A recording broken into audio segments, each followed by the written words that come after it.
ആകാശവാണി. നമസ്കാരം. വാർത്തകൾ വായിക്കുന്നത് കൃഷ്ണ.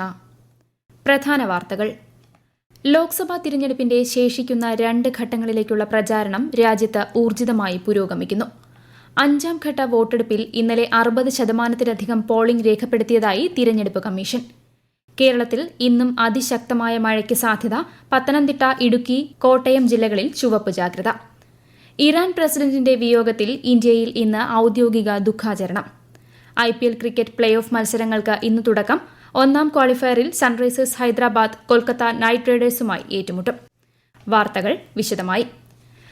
രാജ്യത്ത് ശേഷിക്കുന്ന 2 ഘട്ടങ്ങളിലേക്കുള്ള തിരഞ്ഞെടുപ്പ് പ്രചാരണം സജീവമായി പുരോഗമിക്കുന്നു.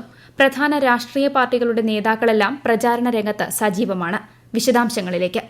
പ്രധാനമന്ത്രിയും മുതിർന്ന BJP നേതാവുമായ നരേന്ദ്രമോദി ഇന്നും നാളെയും ഉത്തർപ്രദേശിൽ പ്രചാരണം നടത്തും. ഇന്ന് വാരാണസിയിൽ 25,000-ലേറെ വനിതകൾ പങ്കെടുക്കുന്ന പരിപാടിയെ ശ്രീ മോദി അഭിസംബോധന ചെയ്തു. ബീഹാറിലും അദ്ദേഹം ഇന്ന് പ്രചാരണം നടത്തുന്നുണ്ട്.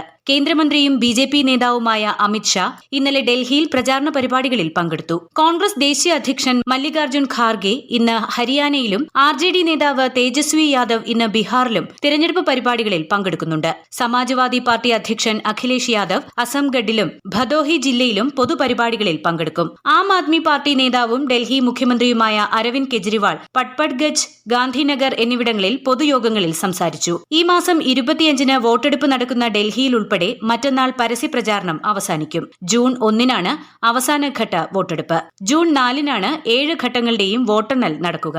News desk, Akashvani. ലോക്സഭാ തിരഞ്ഞെടുപ്പിന്റെ ഇന്നലെ നടന്ന 5ാം ഘട്ട വോട്ടെടുപ്പിൽ 60%-ലധികം പോളിംഗ് രേഖപ്പെടുത്തി. 6 സംസ്ഥാനങ്ങളിലെയും 2 കേന്ദ്രഭരണ പ്രദേശങ്ങളിലെയും 49 മണ്ഡലങ്ങളിൽ നടന്ന വോട്ടെടുപ്പ് പൊതുവെ സമാധാനപരമായിരുന്നു. ഏറ്റവും കൂടുതൽ പോളിംഗ് നടന്നത് പശ്ചിമബംഗാളിലും കുറഞ്ഞ പോളിംഗ് മഹാരാഷ്ട്രയിലുമാണ്. പശ്ചിമബംഗാളിൽ 76%-വും മഹാരാഷ്ട്രയിൽ 54%-ലേറെയും പോളിംഗ് രേഖപ്പെടുത്തി. ഉത്തർപ്രദേശിൽ 58%, ഝാർഖണ്ഡിൽ 63%, ലഡാക്കിൽ 70%, ബീഹാറിൽ 55%, ഒഡീഷയിൽ 69%, ജമ്മുകശ്മീരിൽ 57% എന്നിങ്ങനെയാണ് വോട്ടിംഗ് നിരക്ക്. 5ാം ഘട്ട വോട്ടെടുപ്പിൽ സമ്മതിദാനാവകാശം വിനിയോഗിച്ച എല്ലാവർക്കും പ്രധാനമന്ത്രി നരേന്ദ്രമോദി നന്ദി രേഖപ്പെടുത്തി. മുൻ പ്രധാനമന്ത്രി രാജീവ് ഗാന്ധിയുടെ ചരമവാർഷിക ദിനത്തിൽ ആദരാഞ്ജലികൾ അർപ്പിച്ച് പ്രധാനമന്ത്രി നരേന്ദ്രമോദി. കോൺഗ്രസ് ദേശീയ അധ്യക്ഷൻ മല്ലികാർജ്ജുൻ ഖാർഗെയും സോണിയാഗാന്ധി, രാഹുൽ ഗാന്ധി ഉൾപ്പെടെയുള്ള മുതിർന്ന നേതാക്കളും രാജീവ് ഗാന്ധിയുടെ സമാധി സ്ഥലമായ വീർഭൂമിയിൽ പുഷ്പാർച്ചന നടത്തി. 1991-ൽ LTTE ഭീകരരുടെ ആക്രമണത്തിൽ കൊല്ലപ്പെട്ട രാജീവ് ഗാന്ധിയുടെ ചരമദിനം രാജ്യം ദേശീയ ഭീകരവാദ വിരുദ്ധ ദിനമായാണ് ആചരിക്കുന്നത്. ഭീകരവാദത്തിന്റെ പ്രത്യാഘാതങ്ങളെപ്പറ്റിയും ഇത് സമൂഹത്തിൽ സൃഷ്ടിക്കുന്ന ഭീതിയെയും അരക്ഷിതാവസ്ഥയെയും കുറിച്ചും രാജ്യത്തെ എല്ലാ വിഭാഗം ജനങ്ങളിലും അവബോധം സൃഷ്ടിക്കുന്നതിനാണ് ദിനാചരണം. ഇറാൻ പ്രസിഡന്റ് തിരഞ്ഞെടുപ്പ് അടുത്ത മാസം 28-ന് നടക്കും. ഇടക്കാല പ്രസിഡന്റായി നിയമിതനായ മൊഹമ്മദ് മൊക്ബറിന്റെ സാന്നിധ്യത്തിൽ ചേർന്ന യോഗത്തിലാണ് തീരുമാനം. പ്രസിഡന്റ് ഇബ്രാഹിം റൈസി ഹെലികോപ്റ്റർ അപകടത്തിൽ കൊല്ലപ്പെട്ടതിനെ തുടർന്ന് വൈസ് പ്രസിഡന്റ് മൊഹമ്മദ് മൊക്ബറേനിയെ ഇടക്കാല പ്രസിഡന്റായി ഇറാൻ പരമോന്നത നേതാവ് ആയത്തുള്ള ഖമേനി നിയമിക്കുകയായിരുന്നു. 50 ദിവസത്തിനുള്ളിൽ പുതിയ പ്രസിഡന്റിനെ തിരഞ്ഞെടുക്കുന്നതിനുള്ള ഒരുക്കങ്ങൾ ഇടക്കാല പ്രസിഡന്റ് നടത്തണമെന്നാണ് ഇറാൻ ഭരണഘടന അനുശാസിക്കുന്നത്. അതേസമയം പ്രസിഡന്റിന്റെ മരണത്തിനിടയാക്കിയ ഹെലികോപ്റ്റർ അപകടത്തിൽ ഇറാൻ ഉന്നതതല അന്വേഷണം പ്രഖ്യാപിച്ചു. സായുധസേനാ തലവൻ മേജർ ജനറൽ മൊഹമ്മദ് ബഖേരിയുടെ നേതൃത്വത്തിലായിരിക്കും അന്വേഷണം. ഇബ്രാഹിം റൈസിയുടെ സംസ്കാര ചടങ്ങുകൾ ഖൊറൈസൻ പ്രവിശ്യയിലെ അദ്ദേഹത്തിന്റെ ജന്മനാടായ മഷ്ഹാദിൽ മറ്റന്നാൾ നടക്കും. പ്രസിഡന്റിന്റെ ആകസ്മിക വേർപാടിൽ ഇറാൻ 5 ദിവസത്തെ ദുഃഖാചരണം പ്രഖ്യാപിച്ചു. ഇന്ത്യയിലും ഇന്ന് ഔദ്യോഗിക ദുഃഖാചരണമാണ്. രാജ്യത്ത് ദേശീയ പതാക പകുതി താഴ്ത്തിക്കെട്ടി. ഔദ്യോഗിക പരിപാടികളും മാറ്റിവച്ചിട്ടുണ്ട്. സംസ്ഥാനത്ത് ഇന്നും അതിശക്തമായ മഴയ്ക്ക് സാധ്യതയുണ്ടെന്ന് കേന്ദ്ര കാലാവസ്ഥാ വകുപ്പ്. ഇന്ന് 3 ജില്ലകളിൽ ചുവപ്പ് ജാഗ്രത നൽകിയിട്ടുണ്ട്. മലയോര മേഖലയിൽ ഉൾപ്പെടെ കനത്ത മഴയ്ക്ക് സാധ്യതയുള്ളതിനാൽ പൊതുജനങ്ങൾ ജാഗ്രത പാലിക്കണമെന്നും മുന്നറിയിപ്പുണ്ട്. അതിതീവ്ര മഴയ്ക്കുള്ള സാധ്യത മുൻനിർത്തി പത്തനംതിട്ട, കോട്ടയം, ഇടുക്കി ജില്ലകളിൽ ഇന്നും പത്തനംതിട്ടയിൽ നാളെയും ചുവപ്പ് ജാഗ്രതയാണ്. തിരുവനന്തപുരം, കൊല്ലം, ആലപ്പുഴ, എറണാകുളം, തൃശൂർ ജില്ലകളിൽ ഇന്ന് ഓറഞ്ച് ജാഗ്രതയാണ്. 6 ജില്ലകളിൽ നാളെയും 4 ജില്ലകളിൽ മറ്റന്നാളും ഓറഞ്ച് ജാഗ്രത തുടരും. മെയ് 31-ഓടെ സംസ്ഥാനത്ത് കാലവർഷം എത്തുമെന്നാണ് കാലാവസ്ഥാ വകുപ്പിന്റെ പ്രവചനം. ജില്ലകളിൽ പല പ്രദേശത്തും വെള്ളക്കെട്ട് രൂക്ഷമാണ്. മഴ നിർത്താതെ പെയ്തതോടെ മണ്ണിടിച്ചിലും ചുമരിടിഞ്ഞു വീണ സംഭവങ്ങളും റിപ്പോർട്ട് ചെയ്തു. കളക്ടറേറ്റുകളും താലൂക്ക് ഓഫീസുകളും കേന്ദ്രീകരിച്ച് കൺട്രോൾ റൂമുകൾ സജ്ജമാക്കിയിട്ടുണ്ട്. സംസ്ഥാനത്തെ അണക്കെട്ടുകളിലെ ജലനിരപ്പും നിരീക്ഷിച്ചു വരികയാണ്. ശക്തമായ കാറ്റിനും മോശം കാലാവസ്ഥയ്ക്കും സാധ്യതയുള്ളതിനാൽ ഇനിയൊരു അറിയിപ്പുണ്ടാകുന്നതുവരെ കടലിൽ പോകുന്നതിന് വിലക്കുണ്ട്. ഈ വാർത്തകൾ ആകാശവാണിയിൽ നിന്ന്.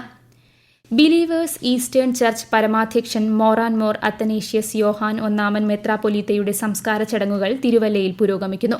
കബറടക്കം Believers Eastern Church administrator Samuel Mor Theophilos എപ്പിസ്കോപ്പയുടെ മുഖ്യ കാർമ്മികത്വത്തിൽ Niranam Saint Thomas Eastern Church കത്തീഡ്രലിൽ ഔദ്യോഗിക ബഹുമതികളോടെ നടക്കും. പള്ളിയിലെ മദ്ബഹായോട് ചേർന്ന് ഒരുക്കിയിട്ടുള്ള പ്രത്യേക ഖബറിലാണ് ഉച്ചയ്ക്ക് 1 ശേഷം ഖബറടക്കം നടക്കുക. പൊതുദർശനത്തിന് ശേഷം ഭൌതികദേഹം 9:30 ബിലീവേഴ്സ് കൺവെൻഷൻ സെന്ററിൽ നിന്നും ക്യാമ്പസിലൂടെ വിലാപയാത്രയായി സെന്റ് തോമസ് ഈസ്റ്റേൺ ചർച്ചിൽ എത്തിച്ചു. കേരളത്തിൽ നിന്ന് വിശുദ്ധ ഹജ്ജ് കർമ്മത്തിന് പുറപ്പെടുന്ന തീർത്ഥാടകരുടെ ആദ്യ സംഘം ഇന്ന് കരിപ്പൂരിൽ നിന്ന് യാത്ര തിരിച്ചു. 166 തീർത്ഥാടകരാണ് ആദ്യ സംഘത്തിൽ ഉണ്ടായിരുന്നത്. കോഴിക്കോട്, കൊച്ചി, കണ്ണൂർ എന്നീ 3 എംബാർക്കേഷൻ പോയിന്റുകളിലാണ് സംസ്ഥാനത്ത് ഹജ്ജ് തീർത്ഥാടനത്തിനായി ഒരുക്കിയിരിക്കുന്നത്. വിശദാംശങ്ങളിലേക്ക്. സംസ്ഥാനത്ത് നിന്നും 498 ഹാജിമാരാണ് വിശുദ്ധ ഹജ്ജ് തീർത്ഥാടനത്തിനായി ആദ്യ ദിനം കരിപ്പൂരിൽ നിന്ന് യാത്ര തിരിക്കുന്നത്. സംസ്ഥാന ഹജ്ജ് കമ്മിറ്റി മുഖേന 17,883 പേരാണ് 3 എംബാർക്കേഷൻ പോയിന്റുകൾ വഴി ഈ വർഷം യാത്രയാവുക. ചരിത്രത്തിൽ ആദ്യമായാണ് സംസ്ഥാനത്ത് നിന്നും ഇത്രയും കൂടുതൽ പേർക്ക് അവസരം ലഭിക്കുന്നത്. കരിപ്പൂർ എംബാർക്കേഷൻ വഴി 10,430 പേരും, കൊച്ചി വഴി 4,273 പേരും, കണ്ണൂർ വഴി 3,135 പേരുമാണ് യാത്രയാവുക. 59 വിമാനങ്ങളാണ് കരിപ്പൂരിൽ നിന്നും ഇതുവരെ ഷെഡ്യൂൾ ചെയ്തിട്ടുള്ളത്. മെയ് 26-നാണ് കൊച്ചിയിൽ നിന്നുള്ള ആദ്യ ഹജ്ജ് വിമാനം. കണ്ണൂരിൽ നിന്നുള്ള വിമാനം ജൂൺ 1-ന് യാത്ര തിരിക്കും. News desk, Akashvani. തിരുവനന്തപുരം പോത്തൻകോട് വീടിന്റെ ചുമരിടിഞ്ഞു വീണ് ഒരാൾ മരിച്ചു. പോത്തൻകോട് ഇടത്തറ സ്വദേശി ശ്രീകലയാണ് മരിച്ചത്. മഴയിൽ കുതിർന്ന ചുമരാണ് ഇടിഞ്ഞു വീണത്. അനീബിക് മസ്തിഷ്ക ജ്വരം ബാധിച്ച് കോഴിക്കോട് മെഡിക്കൽ കോളേജിൽ ചികിത്സയിലായിരുന്ന 5 വയസ്സുകാരി മരിച്ചു. മലപ്പുറം മുന്നിയൂർ സ്വദേശി ഹസൻ കോയയുടെ മകൾ ഫദ്വയാണ് മരിച്ചത്. രോഗലക്ഷണങ്ങൾ കണ്ടതിനെ തുടർന്ന് ഈ മാസം 10-നാണ് കുട്ടിക്ക് ആദ്യം ചികിത്സ നൽകിയത്. കടലുണ്ടിപ്പുഴയിൽ കുളിച്ചതിലൂടെയാണ് രോഗബാധ ഉണ്ടായതെന്നാണ് കരുതുന്നത്. ഫദ്വയ്ക്കൊപ്പമുണ്ടായിരുന്ന മറ്റ് 4 കുട്ടികളുടെയും പരിശോധനാ ഫലം നെഗറ്റീവാണ്.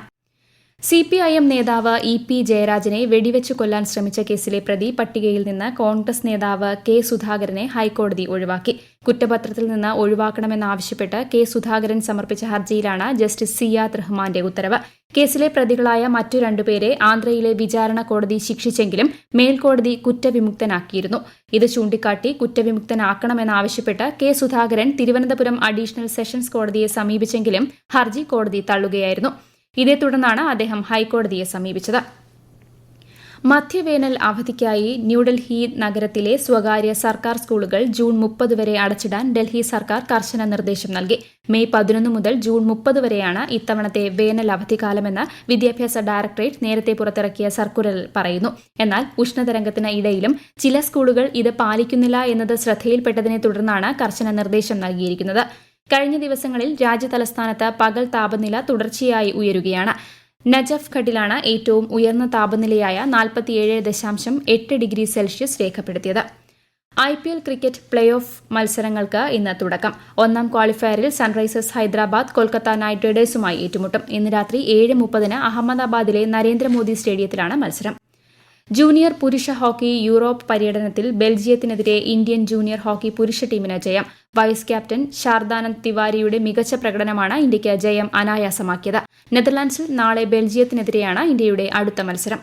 രാജ്യത്തെ ഓഹരി വിപണികളിൽ നേട്ടം. ബോംബെ ഓഹരി സൂചിക സെൻസെക്സ് 31 പോയിന്റ് നേട്ടത്തിൽ 74,036-ലും ദേശീയ ഓഹരി സൂചിക നിഫ്റ്റി 33 പോയിന്റ് നേട്ടത്തിൽ 22,534-ലും വ്യാപാരം തുടരുന്നു. സ്വർണ്ണവില കുറഞ്ഞു. പവന് 480 രൂപ താഴ്ന്ന് 54,640 രൂപയും ഗ്രാമിന് 60 രൂപ കുറഞ്ഞ് 6,830 രൂപയുമാണ് ഇന്നത്തെ വില. പ്രധാന വാർത്തകൾ വീണ്ടും. ലോക്സഭാ തിരഞ്ഞെടുപ്പിന്റെ ശേഷിക്കുന്ന 2 ഘട്ടങ്ങളിലേക്കുള്ള പ്രചാരണം രാജ്യത്ത് ഊർജിതമായി പുരോഗമിക്കുന്നു. 5-ാം ഘട്ട വോട്ടെടുപ്പിൽ ഇന്നലെ 60% പോളിംഗ് രേഖപ്പെടുത്തിയതായി തിരഞ്ഞെടുപ്പ് കമ്മീഷൻ. കേരളത്തിൽ ഇന്നും അതിശക്തമായ മഴയ്ക്ക് സാധ്യത. പത്തനംതിട്ട, കോട്ടയം, ഇടുക്കി ജില്ലകളിൽ ചുവപ്പ് ജാഗ്രത. ഇറാൻ പ്രസിഡന്റിന്റെ വിയോഗത്തിൽ ഇന്ത്യയിൽ ഇന്ന് ഔദ്യോഗിക ദുഃഖാചരണം. IPL ക്രിക്കറ്റ് പ്ലേ ഓഫ് മത്സരങ്ങൾക്ക് ഇന്ന് തുടക്കം. 1-ാം ക്വാളിഫയറിൽ സൺറൈസേഴ്സ് ഹൈദരാബാദ് കൊൽക്കത്ത നൈറ്റ് റൈഡേഴ്സുമായി ഏറ്റുമുട്ടും. വാർത്തകൾ കഴിഞ്ഞു. അടുത്ത വാർത്താ പ്രക്ഷേപണം വൈകുന്നേരം 6:30-ന്.